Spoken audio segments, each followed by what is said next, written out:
Здравствуйте все! Добро пожаловать на канал Магия Песка. Старинные турецкие гаремные гадания на песке для вас, дорогие зрители, гости канала. Не забывайте подписываться, нажимайте на колокольчик и получайте уведомления о новых видео.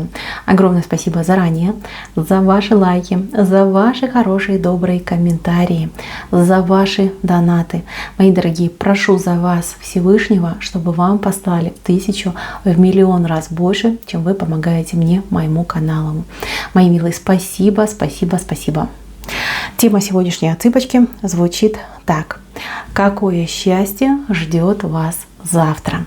Если тема интересна, пожалуйста, присоединяйтесь. Посмотрите на песочек, задайте такой вопрос. Какое счастье ждет меня завтра? Надеюсь, вы настроились. Убираю назад. Прошу высшие силы дать мне возможность ответить на все ваши вопросы и послать для вас только самую важную, самую нужную и самую полезную информацию. Давайте же посмотрим, что ждет вас завтра. Мои милые, я надеюсь, вы понимаете, да, что завтра имеется в виду будущее. А у кого-то может, кстати, и в прямом смысле отыграться как завтрашний день. Так, события интересные, события яркие, события, я бы даже сказала, фееричные, что ли, да? Ну что, мои дорогие, у вас тут вышли сразу две интересных буквы. Я не могу молчать, сразу вот прям глаз падает. Буква А и буква J. Видите? Английская J, и вот она буква А, может быть английская A. Эти буквы для вас очень значимы, либо знаковые. По букве А человек на букву А в вас влюблен, либо о вас мечтает, либо вы очень нравитесь, вы очень важны и нужны этому человеку. Человек хотел бы с вами поговорить, либо проявиться. Кстати, эта буква может означать не только имя, но и, например, фамилию, либо там кличку, прозвище, либо место, какое ассоциируется с этим человеком. Но то, что этот человек, это точно, потому что у этого человека есть глаза, и он за вами постоянно наблюдает и смотрит. Буква J, она похожа на Джокера. Джокер — это человек, который себя прячет.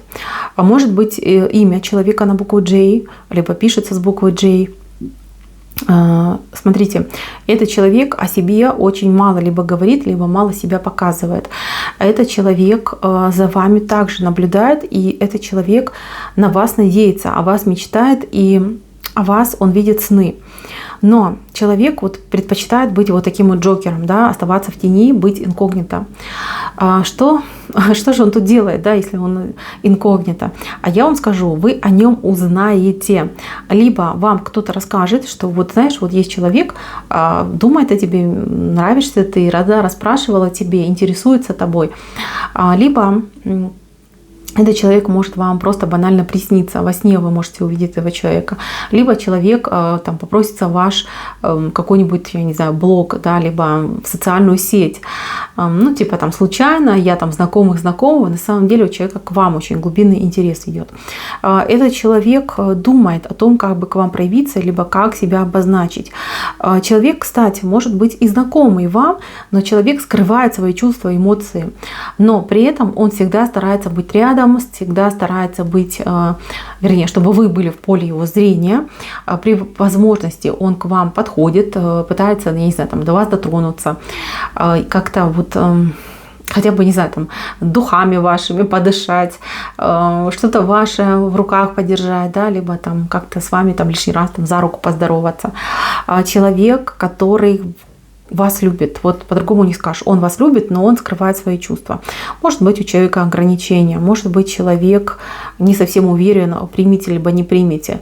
Может, вы не свободная, да, и у человека только один шанс — это из-под тишка за вами наблюдать и использовать любую возможность, чтобы к вам приблизиться, либо хотя бы прикоснуться, да. Вот этот момент, он здесь очень четко прописан. Так, дальше, мои дорогие, здесь идет зайчик с большими ушами.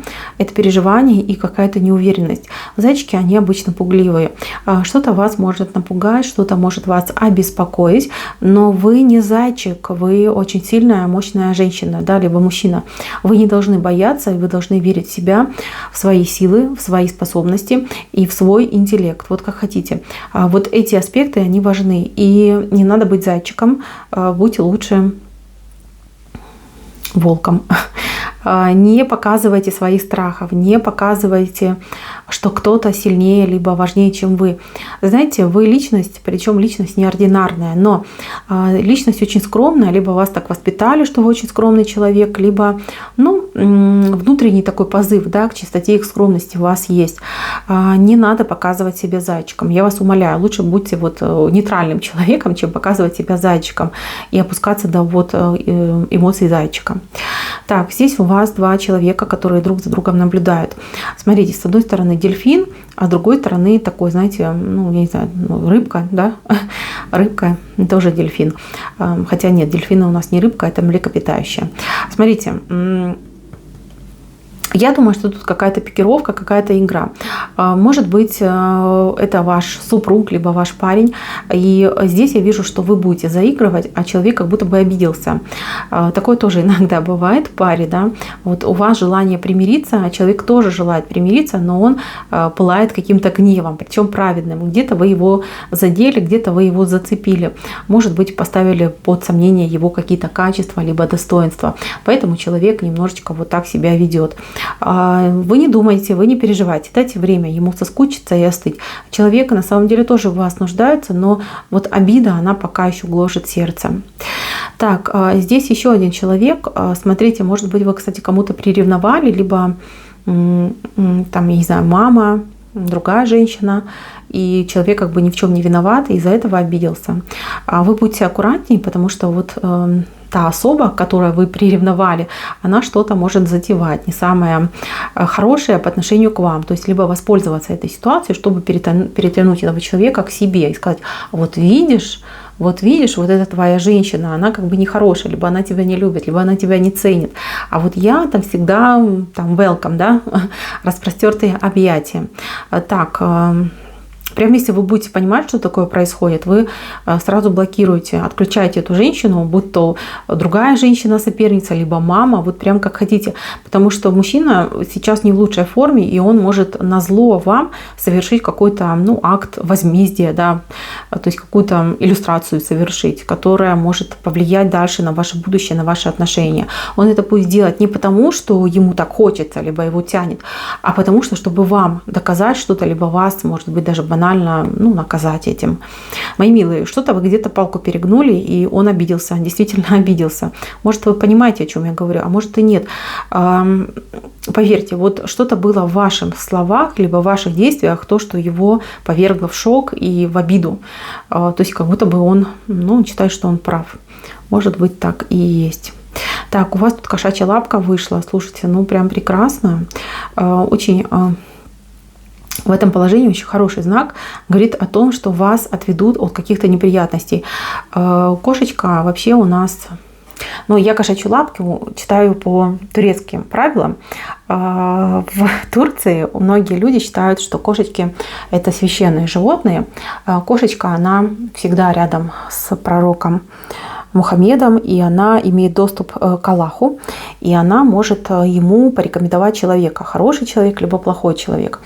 Вот, поэтому, мои дорогие, у вас эта лапка вышла, и я так понимаю, что кошечка за вас попросит, чтобы вас защитили от несправедливого момента. Здесь момент реально несправедливый, кантер не на вашей стороне, и вы понимаете, тут при хищной птице, да, вот кто-то каким-то, может быть, грязным таким путем попытается ситуацию, подкупить, перебить, перетянуть на свою сторону.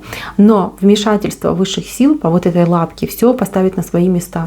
Поэтому, мои дорогие, справедливость будет на вашей стороне. То есть момент вашего триумфа и наказания, например, нечестных игроков, да, людей, которые пытаются все подкупить, все под себя подмять, да, пользуются может быть, какими-то связями либо возможностями. Так что не переживайте, все будет хорошо. Так, дальше идем. Здесь два человека, которые друг друга долго искали и наконец-таки нашли. Для кого-то отыграется как новое знакомство. Знакомство с очень интересным собеседником. То есть, может быть, вы не будете этого человека в прямом смысле рассматривать на брак, на отношения. Но человек – интересный собеседник. Этот человек может быть и не любовник и будущий муж, а может быть, это помощник и прекрасный будущий друг. То есть, смотрите, может быть и так, а может быть и по-другому. Но то, что этот человек будет посланником небес, то, что ваша встреча, она была запланирована еще до вашего появления в этом мире, в нашем мире, до вашего рождения, это точно. Человек ваш какой-то вот двойник, он вас будет зеркалить, пусть вы будете не похожи, но ваши души очень похожи. Вы можете почувствовать даже родство душ. Это такой вот добрый, позитивный момент, который будет вас наполнять. Хорошее общение, хорошее знакомство. У кого-то прям закончится браком, а у кого-то закончится, вам будет иметь продолжение дружбы. Дружбы вот прям настоящих искренних друзей. Причем это может быть как и вашего пола человек, так и противоположного пола. Это не важно. Важно вот прям присматривайтесь ко всем новым людям, которые будут входить в ближайшее время в вашу жизнь. Так, мои милые, дальше смотрим. Здесь у вас два человека друг к другу стремятся, и два человека несут друг другу дары. Знаете, здесь момент такой очень интимный отыгран, когда двое вопреки, вот просто вопреки воле, может быть, судьбы, может быть, воле других людей, они будут украдкой, либо как-то тайно сходиться, встречаться, общаться. Эти люди, они друг к другу прикипели душами, прикипели сердцами. Может быть, кто-то в треугольнике, либо есть другие обстоятельства, да, которые не позволяют людям соединиться и быть вместе. Вы знаете, у вас идет обмен либо подарками, вы будете обмениваться с этим человеком, либо момент того, что вы будете доказывать свою любовь, да, и каждый будет стараться удивить другого, удивить партнера. Мои дорогие, тут нет нужно, все-таки стремление к близости идет. Вам бы лучше не мериться, кто там больше любит и кто нам больше гораст, а придумать, как бы вам соединиться вопреки всем и вся. То есть такое счастье вам возможно. Возможно, потому что вы действительно как будто бы выстрадали и заслужили друг друга. И знаете, тут даже против вашей связи, против вашего брака, против вашего будущего даже сама судьба ничего сделать не может. Да, я вижу, что сейчас дорога такая хлипкая между вами. Возможно, вы не вместе, возможно, у вас не получается быть вместе. Но при всем при том вы должны понимать, что у ваших душ, вот когда вы вместе, когда у вас коннект, вы образуете и генерируете какую-то необычную энергетику. Эта энергетика, она может как позитивная быть, так и негативная. То есть либо она будет созидать и создавать, либо она будет разрушать. А вам с этим человеком ни в коем случае никогда нельзя ругаться. И никогда не нужно бросать претензии друг другу. Потому что когда вы будете это делать, вот как раз таки деструктивная энергия будет рождаться. У вас могут быть проблемы в доме, у вас могут электроприборы выходить из строя, у вас могут быть какие-то вот неожиданные неприятные случаи, не дай бог, да. Но когда вы переступаете через себя, да, через свою какую-то обиду либо претензию, и вы начинаете общаться душевно, по-доброму, открыто, то у вас, наоборот, генерируется очень хорошая и добрая энергетика. И у вас тогда или вокруг вас, да, все растет, созидается, создается, улучшается, наполняется. Понимаете, вот этот момент. Это очень сильная связь. Почему вас не пускают? Да потому что такие люди, они очень сильны, такие союзы очень сильны. Они, вот еще раз говорю, да, либо они будут примером для всех, примером для подражания идеальных отношений, идеальной любви, либо они будут очень деструктивными, когда достанется прям всех, накроет эта волна, цунами с вот этим всем негативным аспектом. Отношения вот непростые, очень непростые, может быть, очень даже глубоко кармические. Но я вижу, что вы очень сильно стремитесь друг к другу, и вы вместе будете. По крайней мере, вас вот сейчас вот такая вот прям магнитит, да, друг к другу. Не тратьте время, договаривайтесь на то, как бы вам обойти все препятствия и быть вместе.